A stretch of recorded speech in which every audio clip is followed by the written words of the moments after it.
Hey, it's Ben. How are you doing? I hope you're having an awesome day. And today is super important because I want to show you the difference. We're going to talk specifically about the difference between anxiety and stress and where they sit and what people's relationship to that is.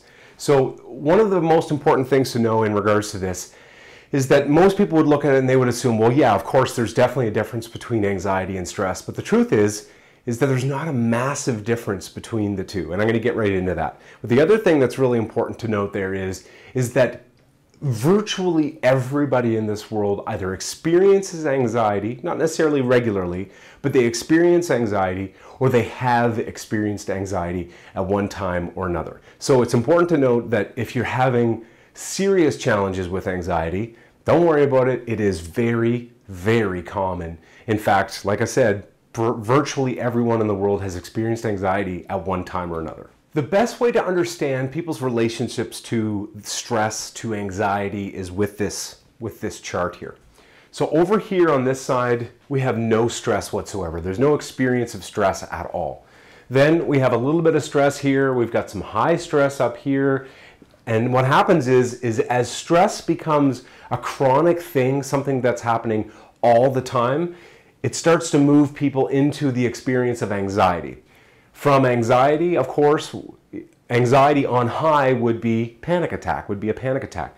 So when someone is experiencing a panic attack, it is the farthest end of the scale that you can possibly imagine in regards to anxiety. It is the highest level of anxiety you could possibly experience. As opposed to those times when maybe you've never experienced a panic attack before, but you certainly do experience high anxiety where you're just feeling like your whole body is just completely vibrating and you're just not sure what to do with yourself and you're just feeling that feeling. That is totally different from a panic attack. A panic attack is where you're at that place where you're hyperventilating and your heart is beating almost out of your chest and you feel like you're about to explode or die at any particular moment and you're just concerned about what's happening inside of your body.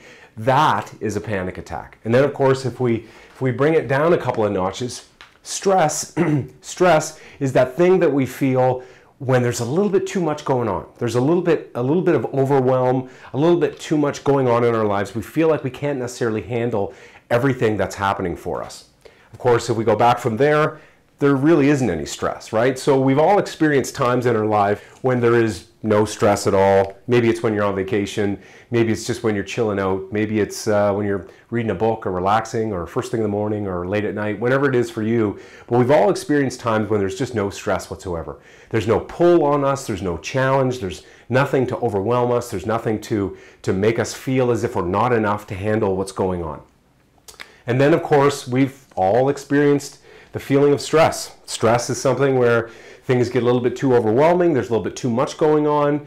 We feel as if we can handle it, but maybe not. And then, of course, when stress becomes a more chronic experience, it goes over to anxiety. So what happens is it's not so much that stress is something that just happens, all the time, constantly, and then all of a sudden it turns into anxiety. And everybody's experience of this flow chart, let's say, is completely different. Now, I want you to know that I am not saying that just because you experience anxiety, you're going to experience anxiety or panic attacks. That is not the case at all. You may only ever experience anxiety or high stress. But what's important to note is the fact that this is essentially the way that we have a good understanding about what anxiety and stress are. Is that stress on high is anxiety.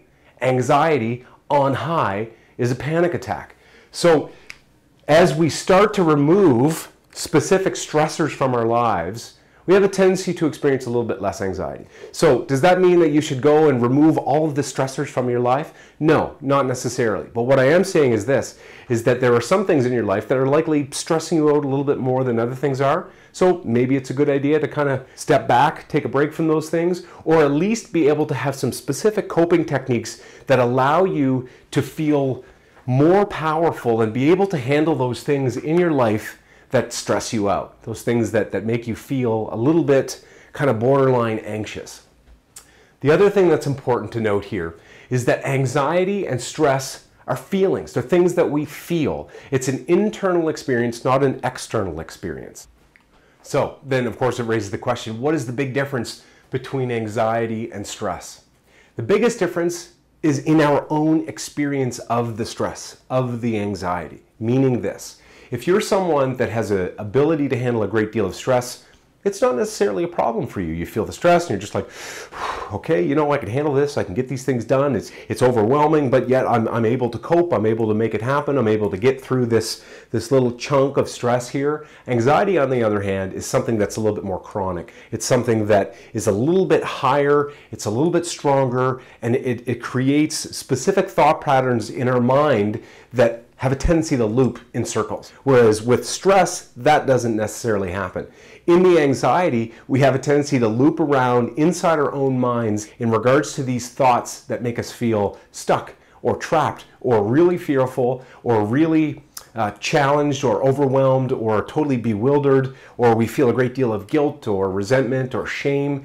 So all of a sudden, from experiencing stress to anxiety, anxiety is a little bit more intense. And so from the intensity of anxiety moving along, it brings you to panic attacks. Panic attacks, on the other hand, are something that we all feel that we simply cannot cope with. Years and years and years ago, when I first moved to Calgary, Alberta, I had a roommate. I have never seen anybody deal with stress the way this guy did. He was the manager of this really big hotel downtown, and it was quite impressive. He would come home in his suit and tie, strip down his clothes, not that I watched, of course, but we won't even talk about that. But he would strip down from his suit and tie, he would put on his running shoes, pair of shorts and a shirt, and every day he would come home from work and he would go for a run, get back, and you know, we'd make dinner and chat about the day and that kind of thing. What was interesting there was I've never seen anyone deal with stress the way this guy did. For him, it never turned into anxiety. It never turned into anything that was too much. It never turned anything that was just a chronic, difficult thing, because he did the things here in regards to stress that kept it within the realm of stress, as opposed to something that turned into anxiety. So if you're someone who is struggling with anxiety, one of the things that I can tell you, and I certainly found that it was really, really helpful for me, is exercise.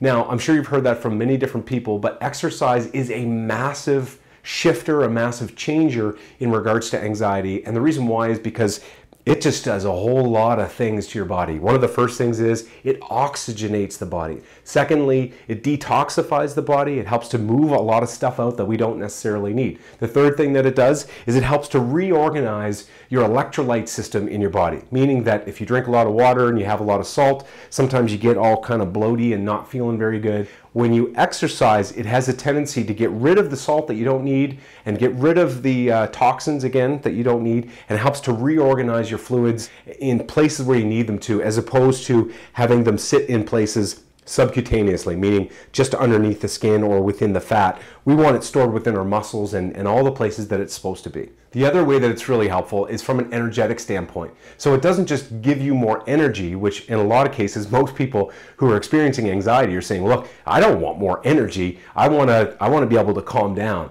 Well, exercise will help you calm down as well, and the reason why is because it opens up all the energy channels in your body. Now, if maybe the word energy channels is a little bit too frou-frou, a little bit too out there for you, just think in terms of ancient Chinese medicine, where they speak in terms of the acupuncture meridian system that runs through your body. Maybe that's a little bit too out there too, but that's okay. The important thing is that when you exercise, it changes the energy flow of your body to make you feel dramatically better. So I hope today was helpful. Let me know if I can help you out in any way. Please do share this with your friends.